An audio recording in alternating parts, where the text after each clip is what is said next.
آگے ارشاد فرمایا ولی ابویہ لکل واحد منہما السدس مما ترک ان کان لہ ولد، اور میت کے ماں باپ کو ہر ایک کو اس کے ترکے سے چھٹا اگر میت کی اولاد ہو۔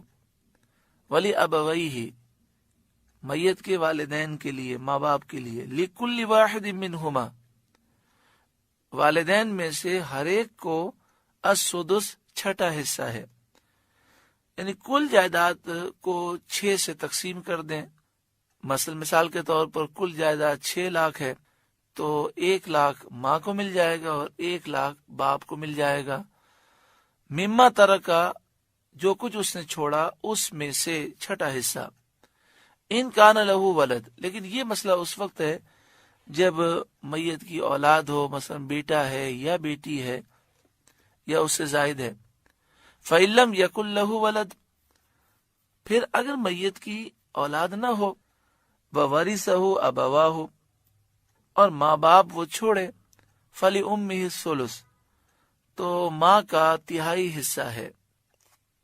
اسی مسئلہ یاد رکھیں کہ اگر مرنے والے کی بیوہ بھی ہو، یعنی مرد کا انتقال ہو جائے اور اس کی بیوہ بھی ہو، تو پہلے بیوہ کو حصہ دیا جائے گا اور پھر جو بچ جائے گا اس میں سے تہائی حصہ ماں کو دیا جائے گا، اور پھر تہائی حصہ دینے کے بعد جو بچ جائے گا وہ والد کو دیا جائے گا۔ اسی طرح اگر عورت کا انتقال ہوتا ہے اور اس کا شوہر بھی ہے لیکن اولاد نہیں ہے اور ماں باپ بھی ہیں، تو سب سے پہلے ہم حصہ نکالیں گے شوہر کا، اور پھر جو جائیداد بچ جائے گی اس کا تہائی ماں کو دیں گے اور باقی جو ہے وہ باپ کو دے دیں گے۔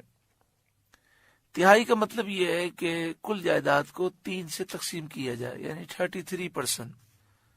یہاں جو مسئلہ بیان ہوا کہ اولاد نہ ہو تو ماں کو تہائی ملے گا، لیکن یہ مسئلہ اس وقت ہے کہ اولاد بھی نہ ہو اور کئی بھائی بہن بھی نہ ہو۔ اگر کئی بھائی بہن ہوں تو پھر ماں کو تہائی نہیں بلکہ چھٹا حصہ ملے گا۔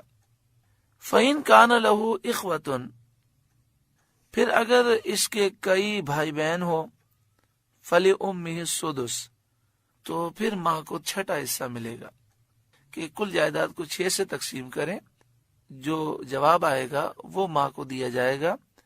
من بعد وصیت یوصی بہا او دین، بعد اس وصیت کے جو وہ کر گیا اور قرض کے بعد۔ اچھا، اگر بالفرض کئی بھائی بہن نہ ہوں، صرف ایک ہی بھائی ہو اس کا، یعنی مرنے والے کا جس کا انتقال ہوا اس کی اولاد نہیں لیکن صرف ایک ہی بھائی ہے، تو ماں کو تہائی ملے گا، ماں کا حصہ کم نہیں ہوگا۔ ہاں، ایک سے زائد ہیں تو پھر اس صورت میں ماں کا حصہ وہ تہائی کے بجائے چھٹا ہو جائے گا۔ آباؤکم و ابناؤکم لا تدرون ایہم اقرب لکم نفعا، تمہارے باپ اور تمہارے بیٹے تم کیا جانو کہ ان میں کون تمہارے زیادہ کام آئے گا۔